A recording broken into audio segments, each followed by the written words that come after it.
بسم الله الرحمن الرحيم اذا زلزلت الارض زلزالها. دا سورۃ قرآن مجید دین میں سورۃ الزلزال دغه د قیامت د زلزلې تذکرہ پدې کې دا زلزلوي حرکت دا ټول ازمکه بسنډيږي او بیا به ختميږي او نظام بدرهم برهم شي. نو دلته الله رب العالمین هغه د معاد دا هغه مسله ذکر فرمایي چې یوم یذین یصدر الناس اشتاتا لیروا اعمالهم. خلق بټول مختلف ډلې شي. فمن يعمل مثقال ذره خيرا يره ومن يعمل مثقال ذره شرا يره. غواړو د خپل انجام د مصدقین او د مکذبین هغه به تملاو شي. نو دا مدنی صورت ده او بعد الهجرت نازل شوه ده او په دې کې الله رب العالمین د دغه چکم ده د انسانانو هغه د پاره چکم معال ده او کم داغي د پاره انجام ده. الله رب العالمین داغه تذکرہ او فرمایي بسم الله الرحمن الرحيم اذا زلزلت الارض زلزالها. فاغه وخت چې کله او بجړه قول شي د ازمکا بجړه قول سره زلزلت معنا حركت واخرجت الارض اثقالها اور او باسي د ازمکا هغه بوجونو خپل لرا چې کوم مړی پکې پراته دي هغه هم راو باسي او چې کوم نور بده کې چې کوم دینو یعنی معادن دي او خزانی دي هغه ټول راو باسي. وقال الانسان ما لها وقال الانسان تعجبا. وای بدا انسان د تعجب په بنیاد باندې چې سو شو دې زمکه لرا زمکه هو ناشنا کار شروع وو. یومئذ تحدث اخبارها فاقورز باندې بیانې بدا زمکه هغه خبرونه خپل لرا. څه مطلب چې زمکه باندې چا کم حرکت کړي دي زمکه بلګي ټیپ ریکارډ ته ها اوس ټول ټیپ کیږي او ریکارډ کیږي او بیا بدا زمکه لګي شي. نو کچا باغی باندې اعمال صالحه کړي د موزګزارو د پاره د تلاوت کوونکو د پاره او د دین د مهنت کوونکو د پاره نو داغي گواہی ور کوي. او کچا ګناهونه کړي دي او چا سیئات کړي دي نو بیا به د غزمکا دا به داغي د پاره گواہی ور کوي. هغه باندې به گواش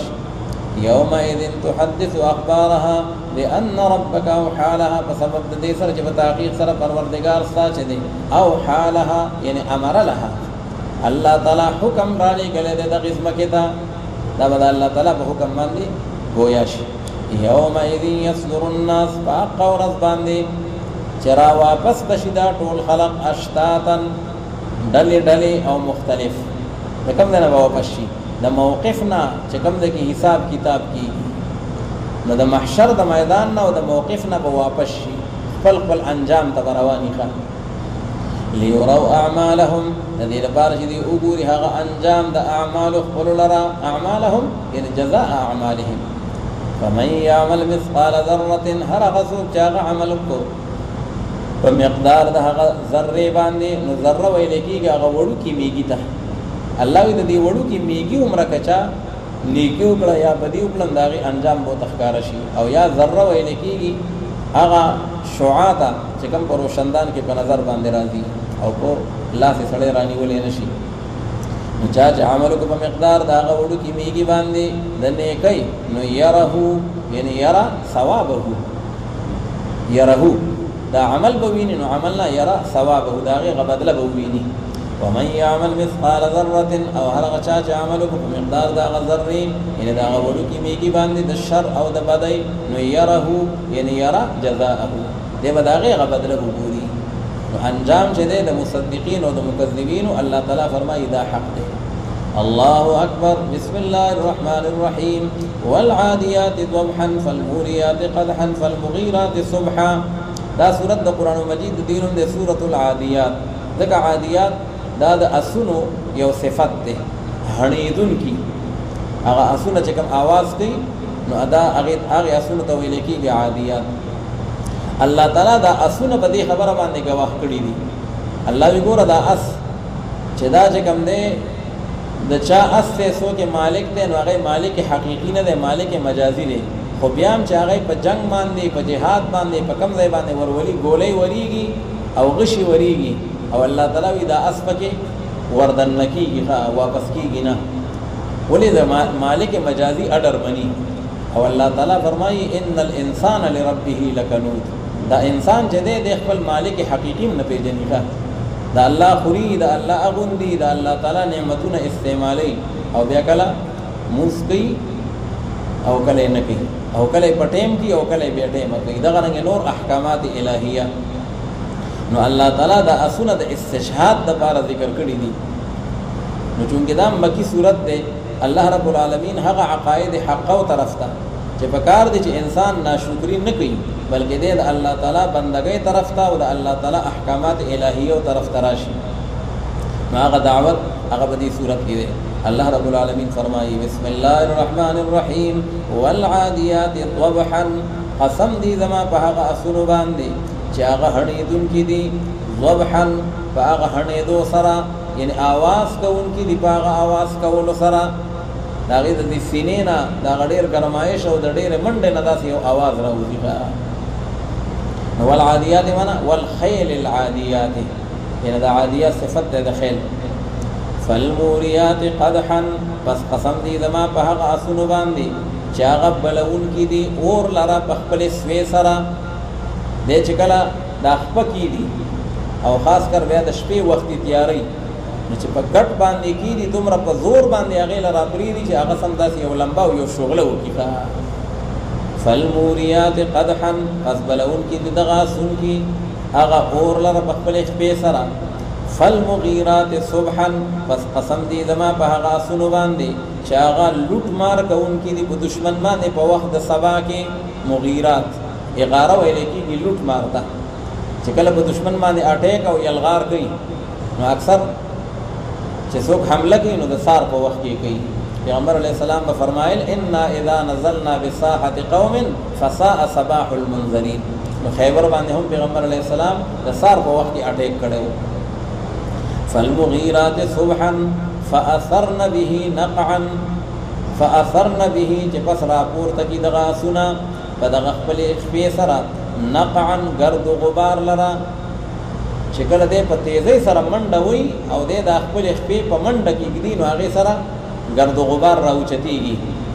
سم خلک وي بدلو کې اسمان پټ کو نو چې کله اصله تیز غلي او میدان جنگ کې نو را پورته کې دې باغې سره گرد و غبار لرا فوسطن به جمعا او ورسیږي دغه اسونه په دغه گرد و غبار سره جمعا هغه ډلې د دشمن ته هغه د دشمن د فوج مېز ته ځان رسولې ښه الله یې ګوره اس په دې نه دی چې ګولۍ ورېږي او یا چې کوم دی نو دغه شو باران دی نو الله تعالی فرمایي چې تر دې دا حیوان دی او ته ځان ته انسان وای اشرف المخلوقات ځان ته وای او د شرافت تاج هغه ستا په سر پروت دی نو الله وی حضرت انسان له پکار دی چې دې حیوان نه عبرت واخلي او د دې نه سبق واخلي نو دا به الله رب العالمین گواه کړل ان الانسان لربه لکنود فتحقیق سردا انسان چې دی انسان کافر چې کوم الله منینا او کنا کم انسان مسلمان دی او طاعت کې کمې دی نو دا غنا شکری هم بیا درجه په درجه ده ان الانسان لربه لکنود فتحقیق سردا انسان چې دی خامخا د خپل پروردگار د بار ډیر ناشکر دی د الله د نعمتونو د الله تعالی چې کوم دینو د احسانات او قائل کیږي نه دغه شکریا نه ادا کوي او زموږ استاد سیمو هغه په ترجمه کوله چې ان الانسان لربه لکنود په تحقیق سره دا انسان د خپل پروردگار د پاره ډیر مټه خور دی دې ډیر مټه خور دی وانه على ذلك لشهید کلکته او سخت او په تحقیق سره دا انسان چې دی په دغه خبره باندې په خپل گواه دی لشهید علی نفسه الله وی دی او خدای سره دې په خپل خپل گریوان کې سرخته کی نخپل کمای کوتا ہے وہ ټول مخه تراشی بل الانسان على نفسه بصيره ولو القى معاذيره وانه لحب الخير لشديد وذاغه منشا دا ناشکری دی ولي کوي د دې منشا او بنیاد سره الله یې بتاقی سره دا انسان چې دی لحب الخير ان لحب المال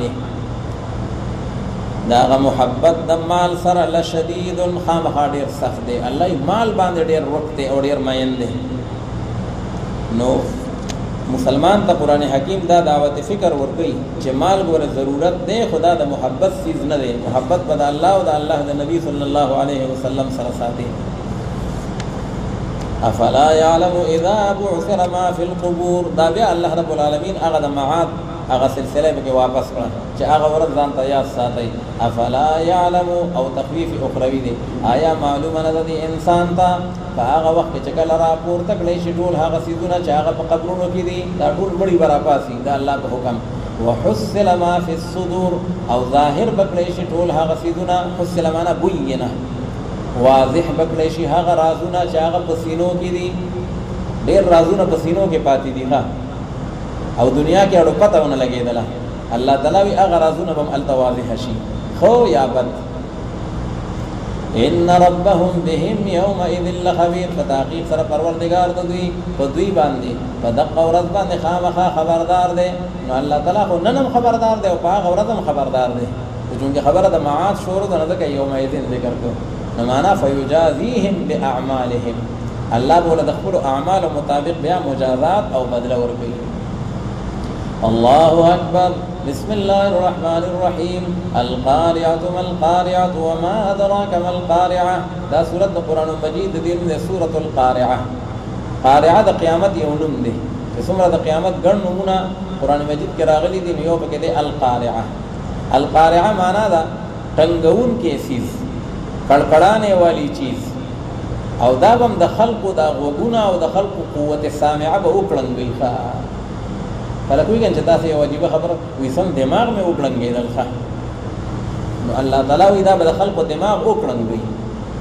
نو دا قیامت داغي به تذکرہ زیاته ده چونکی صورت مکی ده. نو الله رب العالمین په دې کې هغه د قیامت او د معاد مخکې وی چې ان ربهم بهم یومئذ لخبیر. او دا اخر ورځ تذکرہ په دې کې د القارعة ما القارعة. الله تعالی فرمایي عقاید حقه هغه خپل کوي، اعمال به تلل کېږي او بیا چې کوم دنو د کامیاب او د ناکام د هغې فیصله به هم کېږي. نو فرمایي بسم الله الرحمن الرحیم. القارعة هغه کړنګونکې څیز، ما القارعة څه دی هغه کړنګونکې څیز، وما ادراک ما القارعة او څه علم دی تا ته چې هغه کړنګونکې څیز څه دی. قیامت څه شی دی؟ نو الله تعالی وی یوم یکون الناس. دا د هغې تفصیل دی، دا هغه ورځ ده. نو دا القارعة دا مبتدا اوله او دا ما دا مبتدا ثانی او القارعة دا خبر دی د مبتدا ثانی لپاره. مبتدا ثانی مع الخبر خبر دی لپاره د مبتدا اولی او بیا دا رسول هغې تفصیل دی. یوم یکون الناس کالفراش المبثوث. په هغه ورځ باندې چې شي به دا ټول انسانان په شانتې د هغه پتنګانو نوستلو شو. الله تعالی دا پرپرکی چې دي چې دا اونوستلی شي نو دقه شانتې به دا انسانان پراګنده به پراته وي. بل ځای کې الله تعالی فرمایلي کأنهم جراد منتشر، د مولخانو په شانتې به وي. نو دا ټول هغه حشرات الارض دي. مطلب دا چې یموج بعضهم فی بعض، لکه څنګه چې دا پرپرکی دا پتنګان څوک شمارلی نه شي ښه. نو دقه شانتې چې کوم دی نو هغه چپې به وهي، ځکه ټول اولین آخرین به جمع شوي. وتكون الجبال كالعهن المنفوش. او شي به دا غرونه په شانتې د هغه وړۍ ډینډت کړې شوې کالعهن المنفوش، یعنې کالصوف المندوف. دا وړۍ چې کله ډینډت کړې شي یا دا مالوچ نو بیا داسې په هوا کې الوځي. نن دا غرونه څوک د ځای نه خوځولی نه شي او سبا قیامت کې به الوځي او بس نیست او نابود بشي. اوس په هغه ورځ باندې به نتیجه داسې وي چې فاما من ثقلت موازینه، بس هر چې هغه څوک دی چې درني شي هغه تلې د هغه یا خو واقعي تلې ډېرې دي. ځکه د هر یو عمل د تول لپاره ځان له تله ده. لکه دنیا کې مونږ ګورو د مالوچو ځان له تله ده او د زرګر سره ځان له تله ده او بیا د غنمو جوارو د هغې ځان له پیمانې دي. او یا دا ده چې میزان یو دی، یوه تله ده، خو دا جمع یې ځکه راوړې ده چې موضوعات ګڼ دي. دا د منځونو حساب کتاب شروع دی او دا چې کوم دی نو هغه د روژو حساب کتاب شروع دی او دا د دروغو حساب کتاب شروع دی او دا د غیبتونو هغه شروع دی. نو موضوعات ګڼ دي. نو بس هر هغه څوک چې درني شي هغه تلې د هغه، یعنې هغه موضوعات او اعمال د ده. نو بس دا انسان به په داسې زندګۍ کې او په داسې ژوند کې وي راضیة، یعنې راضیة صاحبها، چې خوشحاله وي هغه صاحب د دغې ژوند دی کامیاب شو. واما من خفت موازینه، او هر چا هغه څوک دی چې سپکې شوې هغه تلې د هغه تولې سپک ثابت شو او د موضوعات کم راغلل. فامه هاویه، امه معنا فمسکنه، د ټیکاونه او زید اوسېدو چې د هاویتون هغه هاویه ده، دا غلان دی درجه ده د جهنم چې کوم طبقات لها 7 ابواب، نو ټولنه بره حصہ هغه د جهنم هغه د مسلمانانو ګناهګارو د پاره ده، او د ټولنه لاندې چې کوم ده هغه هاویه ده، هغه د منافقینو د پاره ده، ان المنافقین فی الدرک الاسفل من النار. فامه هاویه وما ادراک ما هي نار حامیه، او سعلم دیتا تا چې څه شی دی دا هاویه. د هاویه تفصیل سره الله تعالی وی نار حامیه، دا اور دی ایشیدل او ګرم، ایشیدل او ګرم اور دی. الله اکبر. بسم الله الرحمن الرحیم. الهاکم التکاثر حتى زرتم المقابر. دا سورۃ د قران حکیم د دینم د سورۃ التکاثر، دغه تکاثر وی ډیروالی ده، او الله وی تاسو بس پدې کې پراته چې پیسې مې ډېرې شوي او جوړې مې ډېرې شوي او د دنیا ساز سامان مې ډېر شوي، او الله تعالی وی آخرت لا تیارې نه کوي. حتى زرتم المقابر. الله تعالی وی کله کله وګړي د مقبره زیارت لم لاړ شي، په قبرستان هم تیر شي، او بیا هم آخرت ته توجه نه پیدا کیږي او دنیا کې پراته یې. او یا معنا دا چې تاسو بس په ډیروالی کې پراته یې حتی زرتم المقابر، تر دې چې مقبره زیارت وکړئ، مړ شئ او د خاورو لاندې شئ، الهغه به هم داخله بیا په خاورو باندې ډکه شي، تاسو یې څه نه مړېږئ. نو په دې صورت کې الله تعالی دغه تکاثر ذکر کړی دی، نو صورت ته وی سورۃ التکاثر، نو دا مکی صورت دی. الله رب العالمین په دې کې مخکې صورت کې الله رب العالمین د قیامت د ورځې سورۃ القارعه ذکر کړ، او دلته الله رب العالمین د هغه ورځې د هغې تذکره کوي چې ثم لتسألن یومئذ عن النعیم. د مقبرو ذکر دی، او بیا الله تعالی فرمایي چې هغه ورځ چې کله تاسو پورته شئ، نو بیا به تاسو نه تپوس کو د خپلو نعمتونو باره کې چې زما د نعمتونو څه شکریه م ادا کړې وه. نو په هغې کې د هغې په ذیل کې د ایمان تپوس دی، د رسالت تپوس دی، د بعث بعد الموت او د ټولو عقاید او اعمالو تپوس دی. الله رب العالمین فرمایي بسم الله الرحمن الرحیم. الهاکم التکاثر. الها یلهی په معنا د غافله کولو سره، غافله کړی دی تاسو لره ای انسانانو، یعنی اشغلکم یا اغفلکم، غافله کړی دی تاسو لره ای انسانانو. التکاثر هغه ډیروالی، تاسو په ډیره کې پراته یې. حتی زرتم المقابر، تر دې چې تاسو زیارتونه کوئ د مقبرې سره. نو د مقبرې زیارت راځئ، بیا هم درته آخرت نه یادېږي او دنیا کې پراته یې. او یا معنا دار چې هغې پورې تاسو پراته یې چې کله مړه شئ، نو بیا به ته حقیقت واضحه شي، خو بیا خو به وخت ختم وي. کلا سوف تعلمون ثم کلا سوف تعلمون. کلا هیڅ کله داسې نه ده. څه معنا؟ الله وایي تاسو له تکاثر نه دی پکار، دنیا کې توجه نه ده پکار، آخرت ته توجه پکار ده. او زر ته چې تاسو معلومه شي ثم کلا سوف تعلمون، دا د هغې تاکید دی لپاره د مضبوطوالي. کلا لو تعلمون علم الیقین. کلا یعنی حقا ثابت ده دا خبره په ثبوت سره، که چېرې تاسو ته معلومه شي علم الیقین، په هغه علم یقیني باندې، که تاسو ته چې کوم دی ښه یقین او مضبوط علم په دې باندې راشي چې آخرت کې ثواب او عذاب او د الله تعالی پیشي او دا څیزونه دي، نو بیا به تاسو تکاثر نه کوئ، بیا به آخرت له تیاری کوئ. لترون الجحیم، خامخا ضرور بالضرور وینئ به تاسو جهنم لرا. ثم لترونها عین الیقین، او بیا ضرور بالضرور خامخا تاسو به ګورئ هغې لرا عین الیقین، په هغه یقین په سترګو باندې، دې ته وایي عین الیقین. نو چې راولي یو خبره انسان ته معلومه خو وي، نو هغه لیکن مشاهده یې نه کړي، نو هغه علم الیقین دی. او چې کله بیا مشاهده وکړي، نو هغه عین الیقین دی. او چې کله په خپله بیا راشي، نو هغه بیا حق الیقیني. ثم لترونها عین الیقین ثم لتسألن یومئذ عن النعیم، او بیا خامخا ضرور بالضرور تاسو نه به سوال کولی کېږي په دغه ورځ باندې په باره د نعمتونو د الله رب العالمین کې چې د هغې څه قدر م کړی و او د هغې څه حق ادا کړی و. نو یومئذ نو دا بیا د قیامت او د آخرت هغه ورځ ده.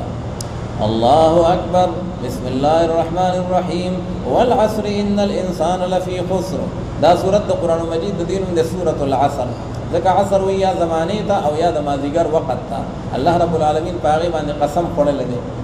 او الله تعالی فرمایي چې دا ټول انسانان دا به خساره کې دي خو الا الذين امنوا څه کسان دنه مستثنا دي چې څلور صفاتونه باغی کې راغلي وي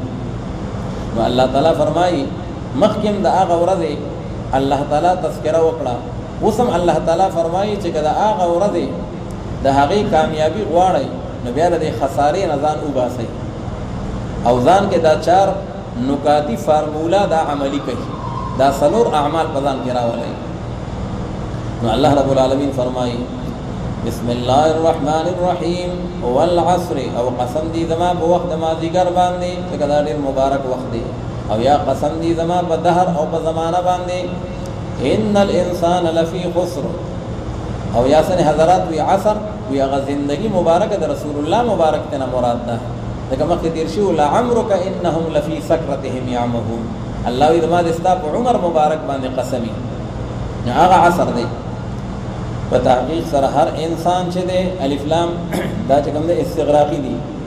هر یو انسان چې دی خامخا دی په خساره او په تاوان کې دی لیکن هغه کسان چې هغه ایمان راوړی دی امنو یعنی بالتوحید والقرآن وعملوا الصالحات او اعمال صالحه اختیار کړی دي وتواصوا بالحق او یو بل د وصیتونه او تبلیغونه کوي په حق سره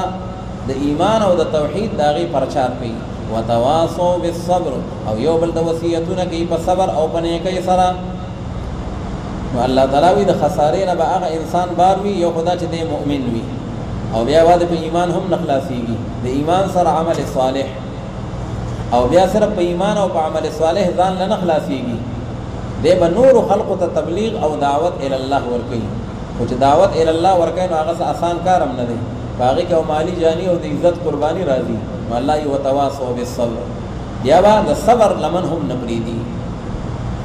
الله اکبر بسم الله الرحمن الرحیم ويل لكل همزه لمزه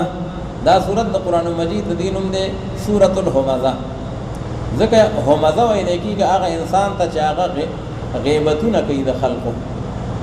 خو چې په شیشه کوي نو دا همز دی او چې مخامخ کوي نو دا لمز دی د چا بد وایي څوک تنګي چا پسې خبرې کوي نو په شیشه نو دا بیا سړی همزه دی او چې مخامخ خلقو ته خبرې کوي او خلق تنګي او سپکه وایي نو بیا هغې ته ویل کېږي لمزه نو عاص ابن وائل او یا چې کوم دی نور کافران هغې باره کې نزول راغلی دی لیکن الفاظ د قرآن پاک هغه عام دي چې څوک هم دغه شانتې خوی اخلاق خپلوي او دی هغه حرکات کوي چې کوم د رسالت او دارنګې چې کوم دی د بعث بعد الموت د هغې په مخالفت کې وي او د توحید د عقیدې نه په انحراف کې وي نو الله رب العالمین د هغه دپاره هغه سزا ذکر کړې ده په ویل سره نو چونکې دا مکی صورت دی نو هغه مضامین ثلاثه په ضمن د وعید کې ذکر کړي دي چې څوک د دغې عقاید حق او قائل نه وي الله تعالی فرمایي چې کلا لینبذن فی الحطمه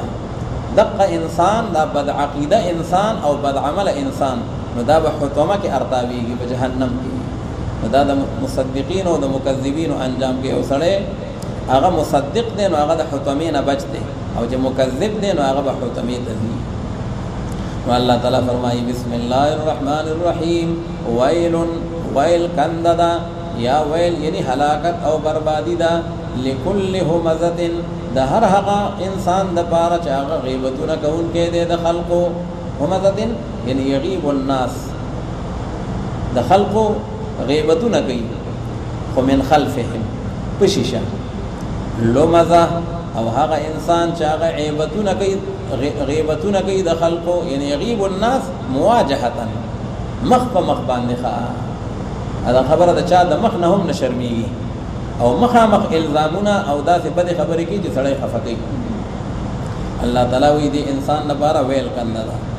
الذي جمع مالا وعددا دا هغه سړی دی چې دې جمع کوي مال لره او بیا شماري دغه مال لره د شوارو دا مشغله ده او دای محبوبه مشغله ده څونه شوي او دونه شوي څونه شوي او دونه شوي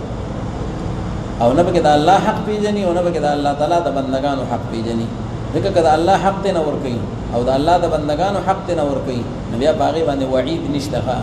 دا وعید په هغې باندې دی چې د الله حق پکې نه پیژني یحسب ان ماله اخلدا دې دا ګمان کوي چې په تحقیق سره دا مال د چه دی نو دا به همیشه ساتي دلرا دا خیال لې چې بل دا مال به یو زما په سری او عمر لبا دا مال زما محافظ وي الله وی دا څنګه ده ته بلان شي دا مال بدن پاتې شي دا مال دې نشتا سبب نه کلا هیڅ کله دا څنګه دا خیال غلط دی لا ينبذن في الحطمه وبغرضول شي دقه انسان په جهنم کې حطمه دا د جهنم یو طبقه ده او دغه د جهنم طبقه ته حطمه زکوي چې حتم وي ماتول وته او دا به انسان لا اډو کی ماته اډو کی زکو ته ویل کېږي حطمه وما ادراك ما الحطمه او تا تسعلم دې جسد حطمه دا کومه طبقه ده نار الله الموقده دا غور د الله رب العالمین دې چې ګرم کړي شوی دی او بل کړي شوی دی التي تطلع على الافئده او دا ګوره هغه اور دی حطمه هغه اور دی چې دا به بلیږي على الافئده حضور د انسانانو باندې وګوره دنیا کې موږ او تاسو ګورو دا زړه چې دی دا انتهایی حساس دی او ډیر نرم ځای دی لکه سترګه نرم دی خو زړه بیا د هغې نه نرم دی او حساس دی ښه دې وجه نه که څوک چا نه په شا باندې یو څپېړه وباسي نو هغه ته پروا یې نه وي ښه خو که په سترګه کې ویښته قدر له لاړ شي نو موږ یې نه شو برداشت کولی ښه او په شا باندې څپېړه زغمو او لوړ پې زغمو نو دغه رنګې دا زړه چې دی دا د هغې د سترګې نه بیا حساس دی او چې کله دا اور ورسیږي او په لاس باندې نه دی بل په خپه باندې یوازې نه دی بلکې دی په زړه باندې بل دی ښه نو دا به ډېر خطرناک وي الله رب العالمین دې موږ تاسو ته حفاظت وکړي الله تعالی وایي تطلع علی الافئده انها علیهم مؤصده په تحقیق سره دا اور چې دی نو دا په دوی باندې را بند کړی شوی دی دروازې او ګیټونه به بند دي ښه څوک ترې تښتېدی هم نه شي او دوی به ټول چې کوم دی نو په هغې کې راګېري انها عليهم مؤصده یعنی محبوسه بغلق الابواب خو دې باندې به دا اور را بند کړی شوی ځکه دروازې به ټولې بند دي او مجرمینو ته په هغې کې سزا ورکولی کېږي فی عمد ممدده او دغه جهنمیان چې دي او دغه مجرمان چې دي دوی به په هغه ستنو کې وي ممددتن چې هغه اوږدې اوږدې دي داسې اوږدې اوږدې ستنې د اور هغه به ترنه چاپېری او دوی به په هغې کې رابند وي او ګېټونه او په هغې پسې بند وي گویا کې دا یو قالب غونته جوړ کړی دی ښه فی عمد ممدده د هغې په قالبونو کې به رابند وي نو الله تعالی فرمایي د مکذبینو دغه انجام دی نن دنیا کې تاسو له دې نه ځان بچ کړئ ایمان او عمل صالح